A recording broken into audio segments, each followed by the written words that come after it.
Thank you for downloading and happiness! Dare to be happy. We are two curious friends that want to explore what makes us happy. In each episode, we will take a topic in alphabetical order and discuss how it relates to and impacts happiness. We'll live the experience of each concept through a dare that we set each other and then talk about how it affected our happiness. As well as diving into psychological theories and evidence which supports or contradicts our personal experiences. In other words, in this show, psychology meets play. I'm Kitty Newman, Director of Trapeze Media, a digital marketing agency that leads with social. My company philosophy is based on the importance of play in all our lives and how important it is to be happy at work. I have been obsessed with the circus for a few years, hence the name Trapeze Media, and making time for things like handstands and aerial in amongst the day-to-day challenges that come with running a successful business makes me happy. My name is Klaudia and I'm a work psychologist and learning and development specialist with a purpose to boost happiness in the workplace. I love experimenting and applying scientific research on happiness to my daily ups and downs, or just to prove my other half wrong.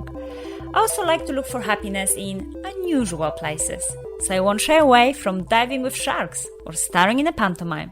Sometimes this gets me in trouble. Hi, Kitty. Hi, Klaudia. How are you today? I'm wonderful, Klaudia. Are you ready for our episode on wonder and happiness? I am indeed. Wonder is a wonderful thing. Or is it? Or is it? Exactly. Aristotle said that the wonder is what led the first philosophers to actually create philosophy. Because philosophers were the ones that were asking questions and were wondering about the world around them. And I found it quite interesting. Definitely. I've actually found this week thinking a lot about philosophy and finding myself pondering all these different questions about how wide your thoughts can go, and actually have felt a bit like a philosopher. Brilliant. And how would you define wonder? Well, I've kind of been in a middle ground of thinking about it as quite like daydreaming and letting your imagination run wild and being quite creative in your thought processes and not holding back. And then I've been thinking about it as being problem solving. And so you're wondering about something. You could look at something for quite a while and wonder about how you could get it from one point to another, and actually coming up with a solution and actually being quite innovative. I love that definition. I think we can add to it a little bit about our emotions, because actually wonder is very complex emotion. Because if you think about it, you have this aspect of curiosity, contemplation, maybe joy, being surprised, being also amazed. It's quite interesting to see that it's such a complex thought process and emotion. Wow. Yeah, definitely. I found it complex too. I've found it challenging. I think the emotion side of it was challenging as I had to force myself to do it. And that's kind of like an internal struggle, I think. I don't know if that's what you mean by the emotional side of it. I had to let go in some cases to really try and get to an end or a goal. And this week, when you were asking all those questions, did you identify any specific sources of wonder in your life? Something that brings you a range of these emotions into your life?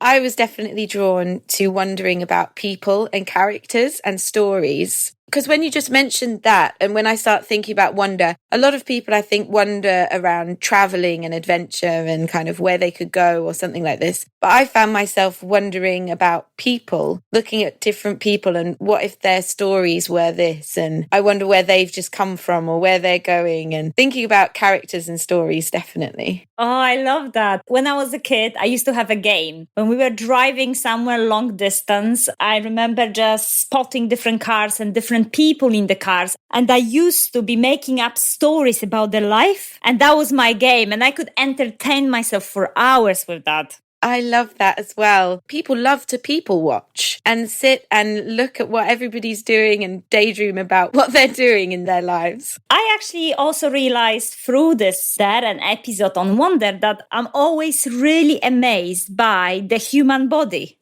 Oh, wow, really? I mean, sadly, as everyone else, I will notice my body when I start having pains. Especially after a hardcore exercise. I mean, not very hardcore, Kitty, in comparison to yours level of fitness. But after some strenuous exercise, I'll be like, oh, I didn't even know I have a muscle right there. Or, I didn't really know that my body can do this. And I feel that generally the human body, it is such an amazing source of wonder. I actually read the book, The Body, A Guide for Occupants by Bill Bryson.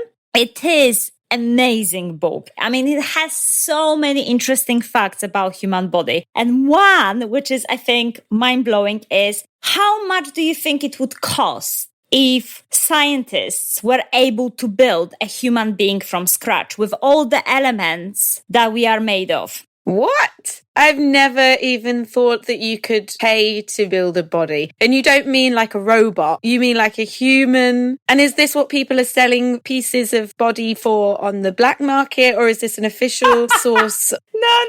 Are we buying parts on Amazon, or are we getting them from independent retailers? Or are we talking like factory made? Oh, Kitty, I love your level of wonder. This is a very hypothetical question. If we could build a human being from scratch in a laboratory setting. Wow. I mean, I have no idea. I suppose, I think it would be very expensive. Millions. Wow, 96K to be precise. £96,000. I love that that's so specific. I want to see the itemized billing.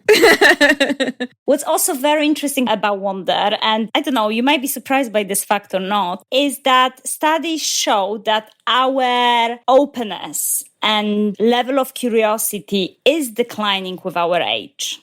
I completely understand and relate to that.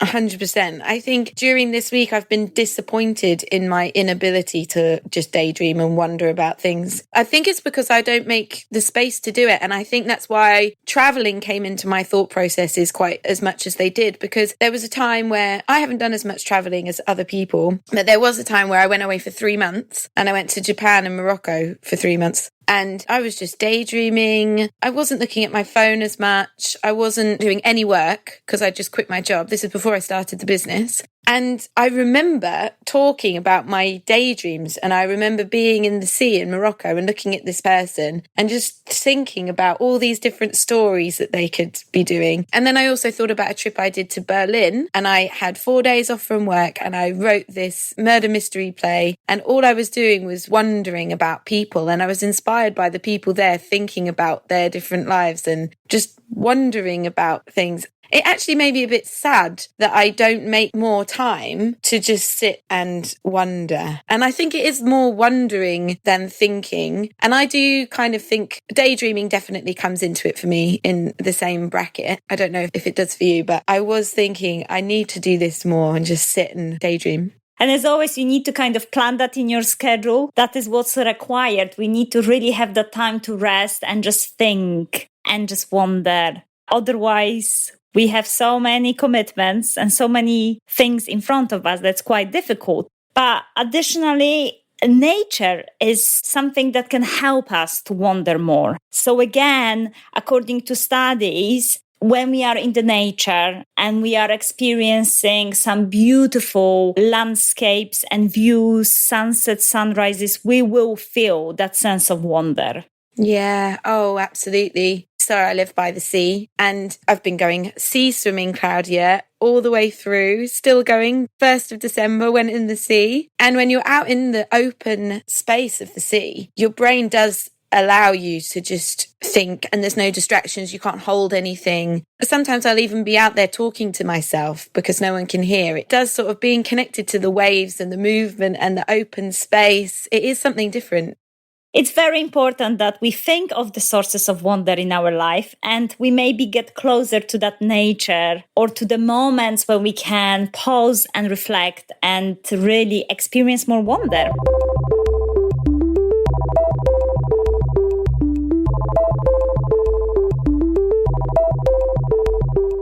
This week there was really all about wonder, and we needed to ask what if questions. How did it go for you? So I didn't write anything down. I kept everything in my head, and I feel like what held me back a little bit was creating enough space to take the thought process through some series of events within the what if journey. And actually, I think it's taken me a lot longer to realize how much time it takes or how much I needed to carve out to do this. Because I would sort of say, well, on this walk, I will think about my what if questions and think about what if this happened. I kept going back in time in my own life and thought, well, what if I hadn't gone to secondary school at Cardinal Newman and I hadn't met Leo, who's still my friend now, and I would never have met Hannah. I would never have met this person. I'd have never met you, Klaudia. Oh, no! So if I hadn't gone back to Cardinal Newman School, I wouldn't have any of the friends that I have now. So I would sort of go on those what if journeys. And I tried to sometimes go down more philosophical routes. And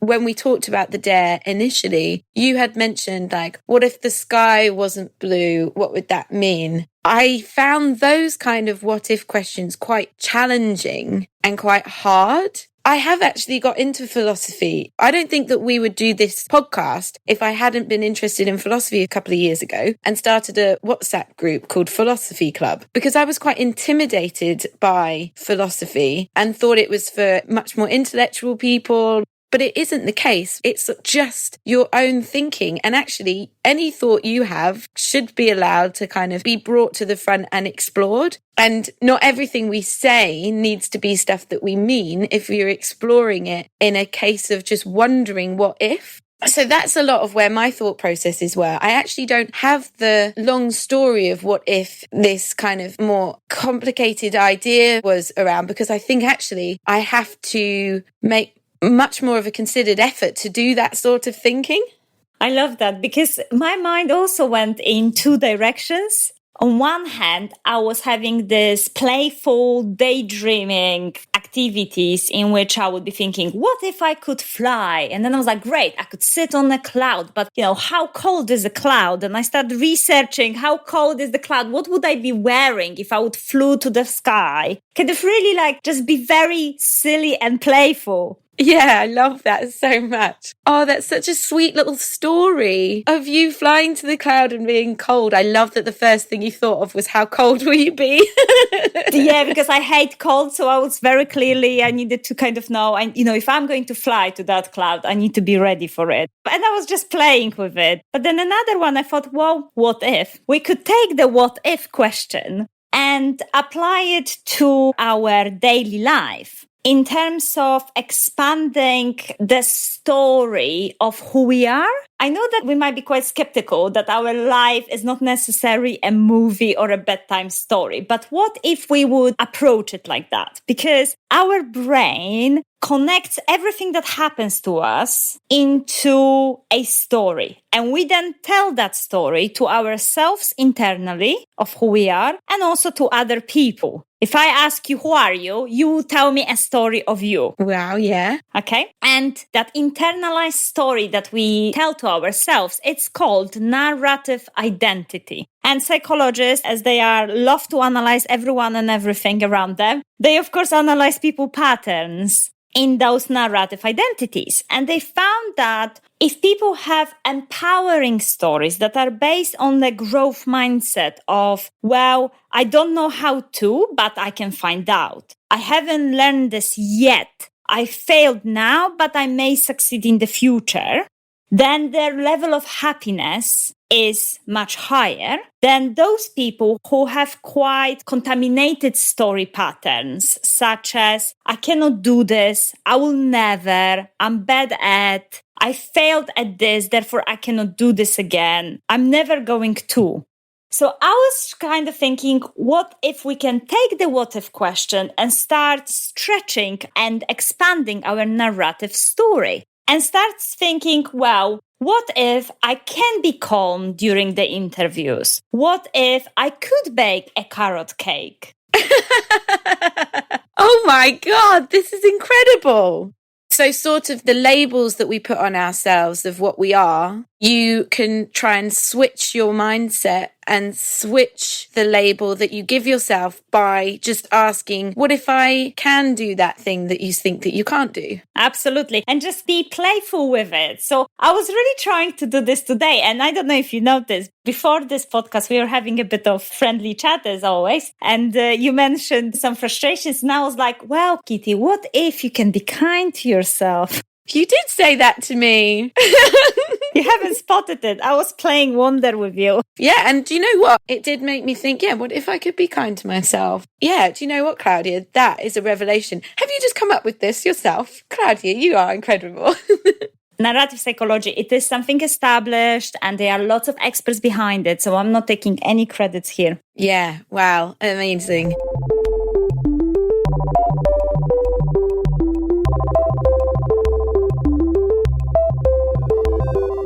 When you were engaging into this week there, how did you feel about your happiness and your life?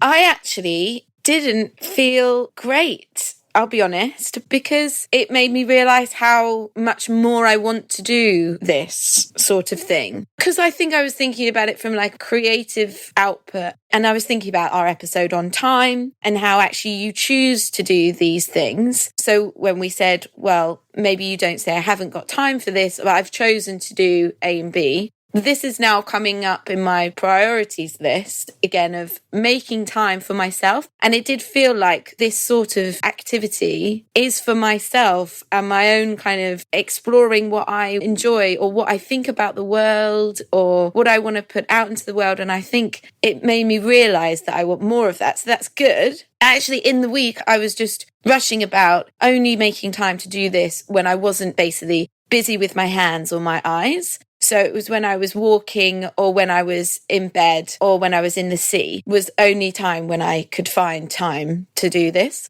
So it's good because it's a realization, but it was also like, oh, I am not making my own time to wonder a priority.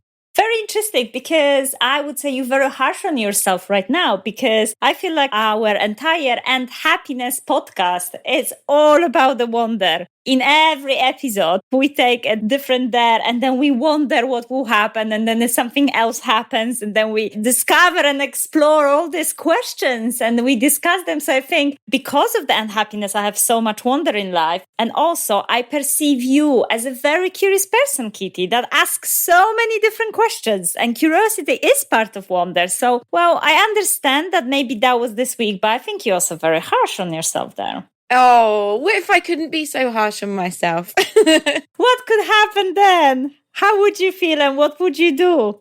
Well, let's shift it then. So, yeah, great. I felt great about wonder. Yes, can you please change your answer? Because I have now studies here lined up that shows the benefits of wonder to happiness and you're kind of ruining the story. I think maybe I am being harsh on myself because of the sort of expectation to sit down and write a whole thing on what if this happened. I didn't achieve that, but I did still wonder. And so, yeah, you're right. I am being harsh on myself. So it's good to realize that wonder is a wonderful thing. Yes, wonder is definitely a wonderful thing. And I'm sorry that maybe you didn't get some of the benefits from the research, but generally wonder is strongly associated with prosocial behavior such as kindness and friendship and generosity, because when we wonder, we tend to shift our perspective to the things around us. It is also correlated with mental well-being and life satisfaction, simply because if we wonder, then we are much more likely to explore new relationships, new skills, new areas of knowledge. And well, that is very much enriching our life. So the people's happiness always go up when they start being curious and they start wondering about certain questions. Yeah, I absolutely agree with that. Okay, Kitty, you know I like a good quote by the end of the podcast on occasions. Quote, yes. It is about the fact that according to research, the wonder really helps us to gain perspective. So that what if question really expands our perspective and we can go in lots of different scenarios there. And one of my favorite quotes by School of Life is, everything that happens to us or that we do is of no consequence whatsoever from the point of view of Enceladus the sixth largest moon of Saturn. That is amazing. And I thought this is amazing quote of perspective taking, that we get so wrapped up in our own selves on so many occasions. But actually, when we expand our perspective, lots of tiny things that happen in our life, maybe they don't matter as much. Yeah, wow, that's amazing. And that makes me feel better about the pressures of life, because really we are very small and insignificant. So why not think big? Everything's so small and insignificant. Why not think about every single possibility? Because what could possibly be the harm in that? Absolutely. And the sixth largest moon of Saturn, he's there above you, but not really engaging. He doesn't care.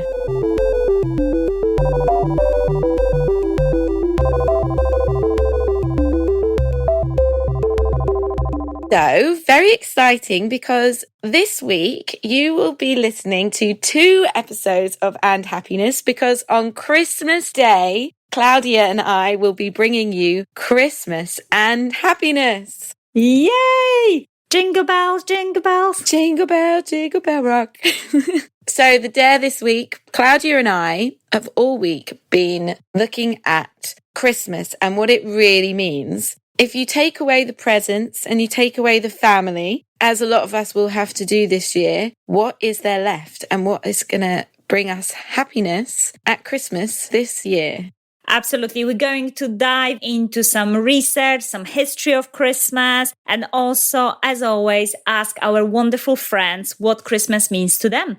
Oh, I absolutely cannot wait for this. A very unique time, a Christmas like no other, lots to think about. But also, I love Christmas, so I am looking forward to it very much. We both are absolute fans of Christmas, but this episode will be packed with some practical, maybe alternative ideas of what Christmas could mean. Yes, cannot wait. So as a Christmas present to us, please go and follow And Happiness Official on Instagram. And as a Christmas present to you, you can visit andhappiness.co.uk and download the second 10 top tips from K to you on happiness. Merry Christmas! Merry Christmas, everyone. Ho, ho, ho. Ching, ching, ching, ching. As always, we dare you to be happy. Bye. Bye.